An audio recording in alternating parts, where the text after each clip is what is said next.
Quelques grammes de bonheur. Quelques grammes de Quelques bonheur. grammes de bonheur. Quelques grammes de bonheur. Quelques grammes de bonheur. Quelques grammes de bonheur. Quelques grammes de bonheur. Quelques grammes de bonheur. Quelques grammes de Quelques grammes bonheur. de bonheur. 4 grammes de bonheur. Bonjour ou bonsoir, quelle que soit l'heure, bienvenue à tous. Aujourd'hui, nous sommes avec Aboulak, 49 ans, artiste et qui vit à Pantin. Bonjour Aboulak. Bonjour. Comment vas-tu ? Oui, ça va, ça va. Il fait bon là ce soir et c'est très agréable. Le temps est agréable. Les gens sont détendus et posés dans les restaurants, chez eux. Là, je suis en train de me promener au niveau du canal de l'Ourcq, donc c'est très agréable. Ah, c'est ce que j'allais te demander. Parce que si tu vois les gens, c'est que tu es à l'extérieur alors. Oui, je suis à l'extérieur, oui, effectivement. Ouais. Oui, le canal de c'est- l'Ourcq, très agréable, surtout qu'il a été, il a beaucoup changé ces derniers temps. Ah, il a énormément changé. Maintenant, c'est devenu quelque chose de très agréable et très beau. Avant, c'était un peu glauque, personne ne se promenait là, parce que voilà. Maintenant, il y a des gens qui se promènent à vélo, qui courent, qui mangent dans des restaurants, qui plongent même dans le canal, pour dire à quel point. Il y en a qui s'amusent. Voilà, quoi. Ah, c'est C'est drôle, sympa. d'ailleurs. C'est super sympa. Et tu es artiste alors ? Artiste dans quel domaine ? Dans plusieurs ? Dans un seul ? En fait, je suis dessinateur et peintre. Voilà. Waouh ! C'est vraiment ce qui m'intéresse. Le dessin et la peinture, et puis tout ce qui est lié à la création comme ça, j'aime beaucoup ça, quoi. Oui ? Puis occasionnellement, je me suis essayé aussi à l'écriture. Alors, on verra bien ce que ça va donner. Hein. Ah bah, Voilà. écoute, peut-être que tu nous rappelleras pour nous en parler quand ce sera Ah, ça, concret. Ça sera avec plaisir. Merci. Et du coup, en parlant de rappeler, là, tu nous appelles pour quel bonheur exactement ? Ah, j'appelle pour raconter un bonheur qui est pas récent, hein, mais est toujours resté dans ma tête. Un bonheur d'enfant, en fait. C'est quand j'habitais à Villers-sur-Marne.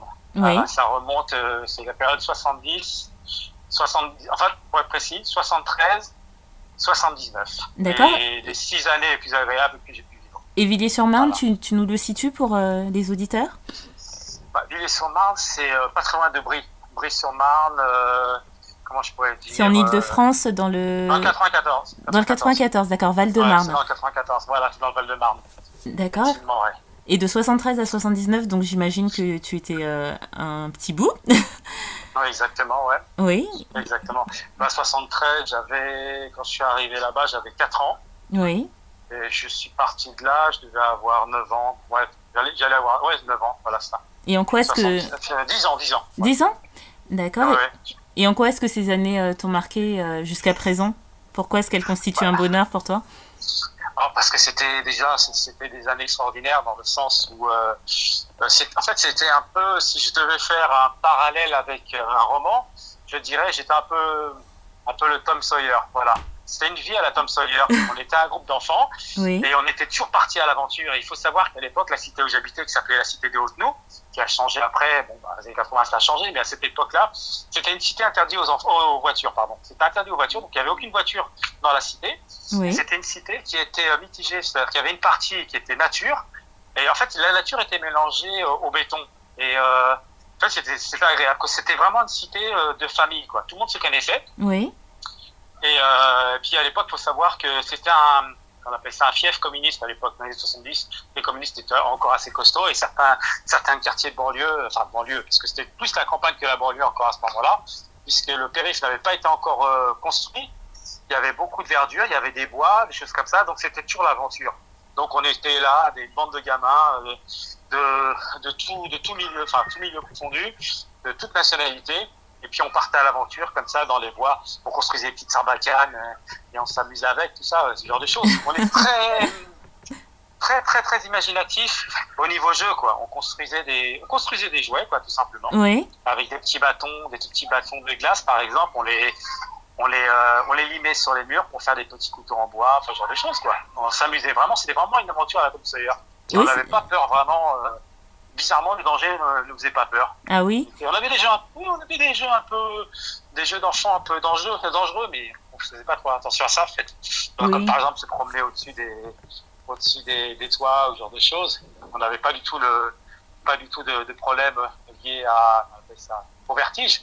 Donc on faisait un peu tout et n'importe quoi. Enfin, c'était les meilleures années puisqu'on se connaissait tous, et y compris les parents du quartier se connaissaient. Donc les parents d'un tel surveillait, quand on voyait les enfants passer, les surveillait. Tout le monde, en fait, tout le monde était là, présent, et tout le monde se rencontrait. C'est ça qui était formidable à l'époque, c'est que les gens se rencontraient à la sortie de l'école, par exemple, les parents se parlaient, les gens se parlaient, et c'était formidable. C'était vraiment, c'est différent de maintenant, quoi. Mais à l'époque, c'était comme ça. Oui, on te sent nostalgique, ça a l'air convivial, familial, effectivement. Et en plus, j'ai l'impression que ton côté artiste vient aussi de là, tel que tu décris l'endroit, et puis ça a l'air de t'avoir beaucoup inspiré. Ah oui, bien aussi, puisque à l'époque, moi j'ai toujours été un doux rêveur.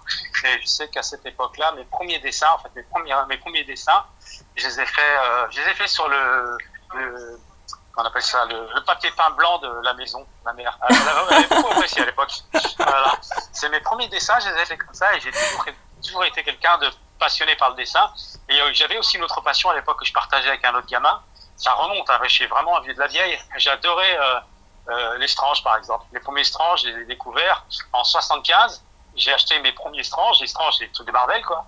Voilà, pour ceux qui connaissent. Oui. Et j'ai collectionné ça depuis cette époque-là. J'ai jamais arrêté jusqu'à maintenant, d'ailleurs.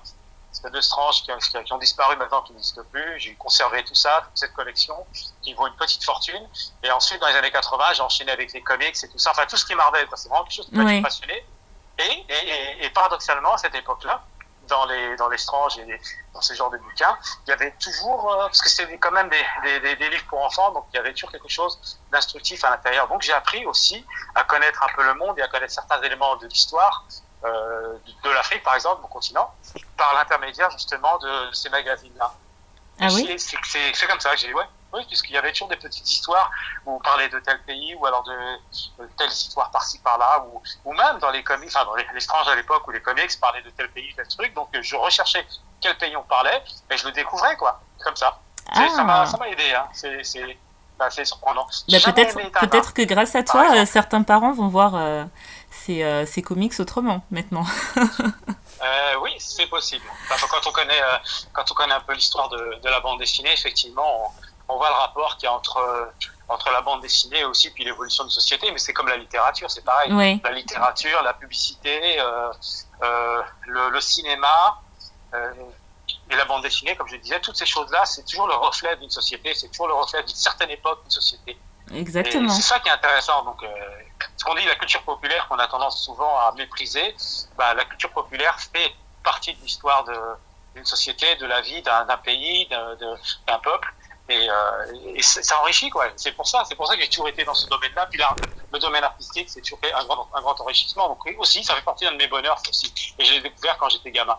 Voilà. Oui, on voit ça, et puis on sent effectivement à travers tes dires que autour de toute cette société, tous tes souvenirs, que ça t'a forgé en fait, et que les moments de l'enfance sont importants, que ça peut constituer une personnalité, une destinée même, parce qu'à t'entendre, si tu en es là, ça n'est pas anodin non plus.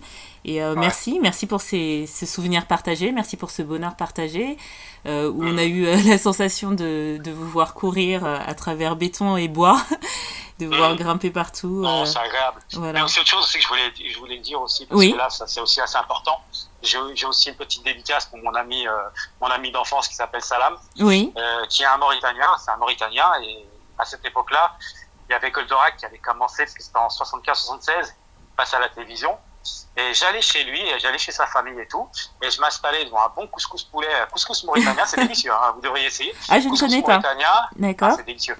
Et en fait, je mangeais ce couscous devant Goldorak et tout ça, et en fait, c'est aussi un de mes meilleurs souvenirs, et c'est aussi une des raisons aussi qui fait que je me suis aussi intéressé à l'époque à mon continent, parce qu'au départ, je connaissais l'Algérie, mais je connaissais pas le reste de l'Afrique. Pour moi, c'était un inconnu. J'ai découvert déjà la cuisine mauritanienne, délicieuse. Hein. Oui. Et par l'intermédiaire de lui, on m'a parlé de son pays, tout ça. Donc, il y a une ouverture d'esprit qui s'est faite à ce moment-là aussi. Et c'est pour ça, donc, je lui rends aussi hommage, parce que il fait partie intégrante de ces bonheurs-là. Et c'est pour ça que je voudrais l'inclure, lui et sa famille entière. Ils sont des gens extraordinaires aussi. Écoute, j'espère que par hasard ou par bonheur, il nous écoutera, il t'écoutera et qu'il se reconnaîtra. Je ne sais pas si tu es toujours en contact avec lui. Ah, j'ai perdu contact avec lui. Je l'ai déjà recroisé une fois sur Paris, par hasard, quoi. Bon, il est marié, tout ça. Bon, on l'avait discuté. Et puis, par contre, sa famille est toujours là-bas, à Villers-sur-Marne, je crois. Je sais qu'ils ont tout rasé. La cité des Hautes-Noues a été intégralement rasée. Malheureusement, années 80, ça a un peu dégénéré là-bas. Et là, ces derniers temps, ils se sont battus pour conserver cette cité-là. Parce que les gens, malgré les problèmes qui se sont occasionnés après à l'époque, c'était une cité qui restait quand même magique. Et les gens aimaient cette cité-là. Ils se sont battus jusqu'au bout pour la conserver, pour la garder. Mais le maire a rasé intégralement la cité. Tout ce qui reste, ce que j'ai vu il n'y a pas très longtemps, tout ce qui reste, Oui. que je reconnais un peu, c'est juste l'immeuble où j'habitais. Voilà, mais tout a été rasé. Je ne sais pas si la famille de mon ami est encore là-bas. Je ne sais pas. Ah, bon, bah, peut-être à voir. Et puis, avec la magie d'Internet, il écoutera peut-être et nous contactera, sait-on jamais. Et, J'ai son petit frère sur Internet. Ah, bah, Sur Facebook, j'ai eu son petit frère. oui. J'ai envoyé une photo d'ailleurs. Ah. Une photo de nous étant petit avec son frère. Donc, j'aurai contact encore. J'ai comme gardé un petit contact. Ah, Voilà. bon, bah, tant mieux alors. Et bah, c'est vraiment dommage pour cette cité. En plus, cité qui maintenant, quand on parle de cité, on parle de choses excentrées, alors que la cité, c'est quand même là où tout se passe, c'est le centre, et c'est ce qui se reflète dans ton histoire. Et je voudrais encore te remercier pour ce partage, et pour ton ouverture d'esprit qui a été forgée encore une fois, j'ai l'impression, au cours de ces années, dont tu gardes un souvenir jusqu'à présent, à presque bientôt 50 ans, que tu as bientôt peut-être. Ouais, exactement. Au mois de septembre, j'aurai 50 ans en fait. Au mois de septembre, ah. Bon, on ne Ouais. souhaite pas joyeux anniversaire en avance, dit-on, mais merci, en tout cas, on pensera à toi à cette période-là. Et n'hésite surtout pas à nous rappeler si tu as d'autres bonheurs de cet acabit ou d'autres encore à nous conter. Ce sera avec un grand plaisir. Bah, je le ferai avec plaisir. Hein, voilà. En plus, c'est très bien parce que ça fait longtemps que j'ai pas parlé de tout ça et ça fait du bien aussi de rappeler que la banlieue, c'est pas ce qu'on en dit en ce moment. C'est pas les caricatures de violence et toutes ces bêtises qu'on est en train d'en dire en ce moment aussi, puisque même s'il y a des problèmes, ça reste des gens, des cœurs, des histoires qui se défont, des enfants qui rient, qui pleurent, des familles qui ont des choses à dire et qui font des choses. Il y a des choses extraordinaires qui sont dans ce quartier-là. Exactement. L'émergence incroyable. Voilà. Exactement, ça, et c'est il faut le important. C'est important de le souligner, effectivement, et je te remercie de le faire. Ah, c'est moi. Ça fait plaisir. Ben, à moi aussi, prends soin de toi, prends soin de ton univers, de tes souvenirs, de tes amis à venir, futurs et passés. Et, je te dis à très très bientôt. D'accord, merci. Bah, toi, continue comme ça. Hein. C'est très bien ce que tu fais. C'est une belle émission et il faut ce genre de choses. Puisque, c'est très bien, quoi. Il faut vraiment du positivisme. Et je te remercie. Voilà. Merci beaucoup. Allez, au revoir. Allez, au revoir. Et n'oubliez pas, vous autres, le bonheur aussi léger soit-il n'est jamais loin. Alors sachez le voir, vous en saisir et l'apprécier. À bientôt. Quelques grammes de bonheur. Quelques grammes de bonheur. Quelques grammes de bonheur. Quelques grammes de bonheur. Quelques grammes de bonheur. Quelques grammes de bonheur. Quelques grammes de bonheur. Quelques grammes de Quelques bonheur. grammes de bonheur. 4 grammes de bonheur.